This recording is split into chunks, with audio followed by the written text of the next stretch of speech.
नमस्कार। हमारा आज का विषय है संधि।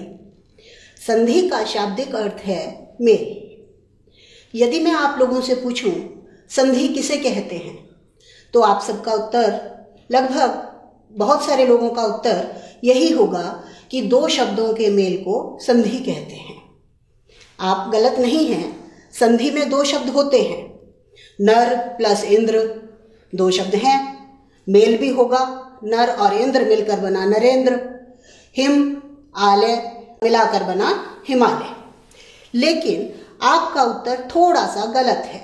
संधि शब्दों में नहीं, वर्णों में होती है। जैसा कि संधि की परिभाषा है, दो समीपवर्ती वर्णों के मेल से होने वाले विकार को संधि कहते हैं। दो समीपवर्ती वर्णों के, तो मेल किसमें हुआ? वर्णों में। मेल शब्दों का नहीं होगा, मेल होगा वर्णों का। होने वाले विकार को संधि कहते हैं। अब इस परिभाषा के एक एक शब्द को हम अच्छी तरह से समझेंगे। सबसे पहले आता है समीपवर्ती। इस समीपवर्ती का क्या अर्थ है? समीप यानी पास का। समीपवर्ती पास पास के वर्ण।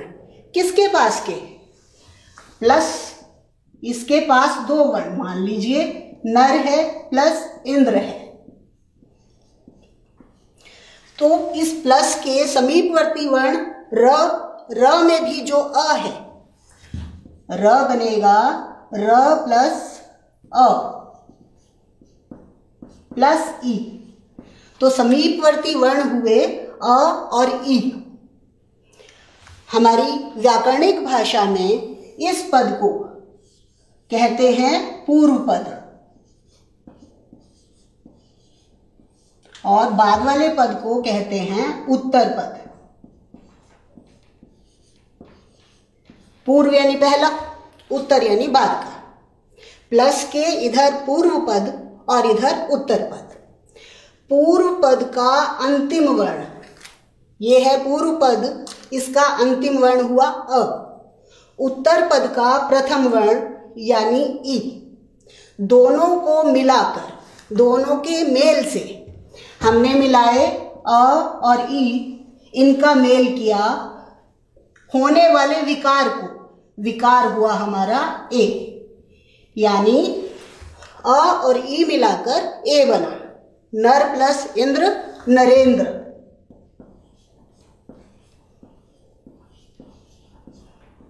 संस्कृत लिखें तो विसर्ग लगा दो, संस्कृत बन गई नरेंद्र। आज मैं जो भी पढ़ा रही हूं वो हिंदी और संस्कृत दोनों विषय के बच्चों के लिए उपयुक्त रहेगा, दोनों के काम आएगा ये। तो हमने अभी तक क्या देखा कि संधि वर्णों में होती है, शब्दों में नहीं। जो दो शब्द हैं वो पहला शब्द पूर्व पद कहलाता है और दूसरा पद उत्तर पद कहलाता है। पूर्व पद का अंतिम वर्ण और उत्तर पद का प्रथम वर्ण मिलाकर जो विकार होता है। अब मैं आती हूं शब्द विकार पे। विकार शब्द का अर्थ है परिवर्तन।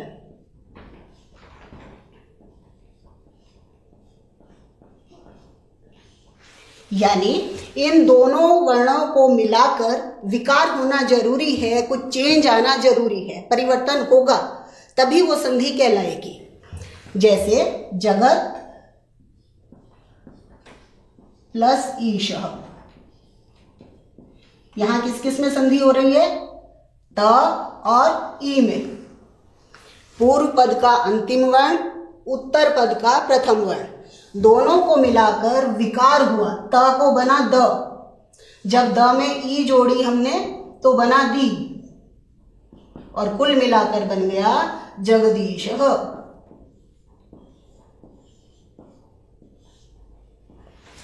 तो संधि की परिभाषा स्पष्ट हुई। दो समीपवर्ती वर्णों के मेल से होने वाले विकार को, परिवर्तन को संधि कहते हैं। कुछ स्थान ऐसे भी हैं जहां मेल तो होता है लेकिन परिवर्तन नहीं होता। जैसे त्वम प्लस एव, त्वमेव माता च पिता बोलते हैं। जैसे तो म में ए मिलेगा तो बनेगा में, पूर्व पद का अंतिम वर्ण, उत्तर पद का प्रथम वर्ण, म में ए मिला, बन गया में। क्या यहाँ कोई विकार हुआ? उत्तर होगा नहीं, विकार नहीं हुआ, कोई परिवर्तन नहीं हुआ। ऊपर देखिए त का द बन गया, यहाँ अ और ई सबसे अलग हटके ए बन गया, लेकिन यहाँ कुछ नहीं, म में ए मिला, में की मात्रा हो गई, हमारा बन गया त्वमेव।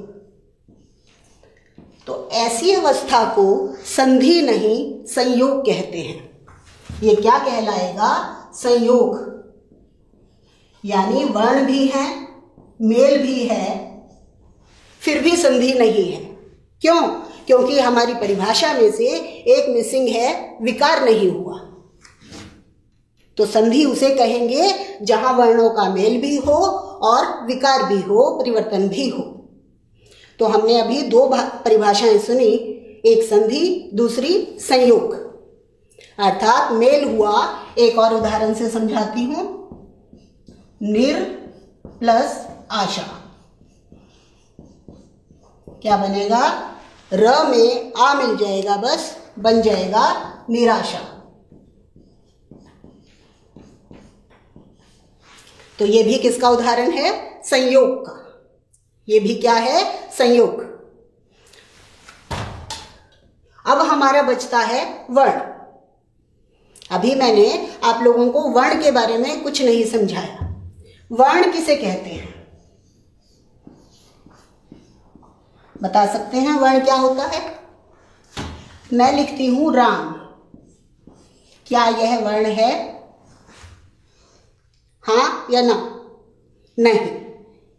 क्यों? सबसे पहले मैं आपको वर्ण की परिभाषा बताती हूं। ध्वनि की सबसे छोटी इकाई, वर्ण ध्वनि की सबसे छोटी इकाई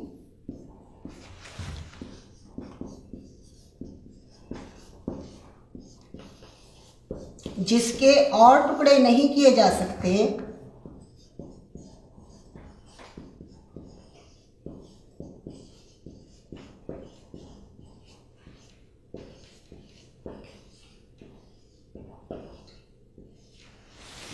नहीं किए जा सकते,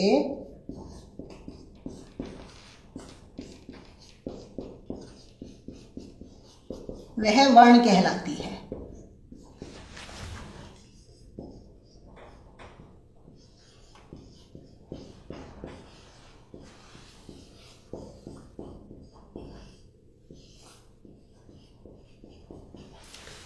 वर्ण ध्वनि की सबसे छोटी इकाई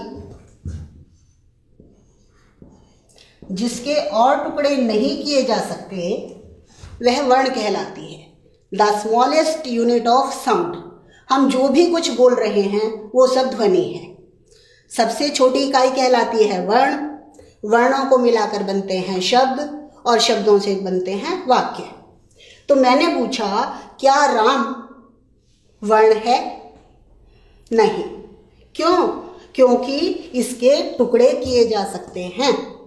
क्या टुकड़े होंगे इसके? रा, म, ये हो गए इसके टुकड़े। अब फिर मेरा प्रश्न है, क्या ये रा वर्ण है? क्या ये म वर्ण है? फिर कहेंगे नहीं, अभी भी हम इसके टुकड़े कर सकते हैं। रा बनेगा, रा के हम टुकड़े कर सकते हैं र प्लस आ। म के टुकड़े कर सकते हैं हम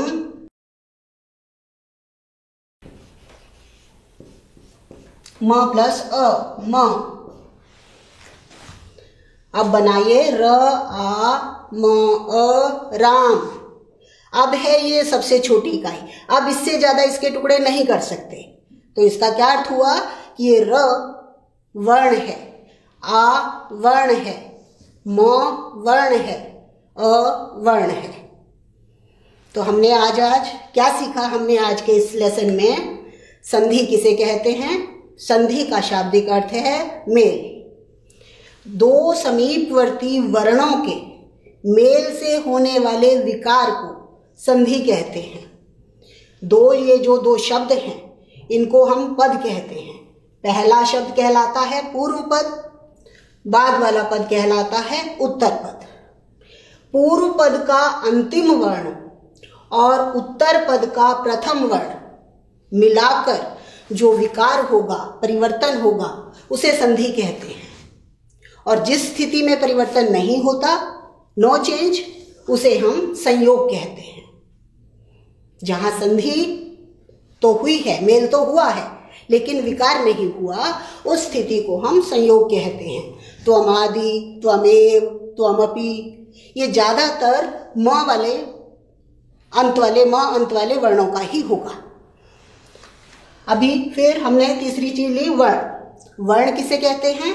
ध्वनि की सबसे छोटी इकाई जिसके और टुकड़े नहीं किए जा सकते, smallest unit of sound is called वर्ण। जैसे ये वर्ण है, वर्ण है। वर्णमाला आप लोगों ने छोटी क्लासेस में पढ़ी है, वो हम अगले चैप्टर में, अगली क्लास में पढ़ेंगे। धन्यवाद।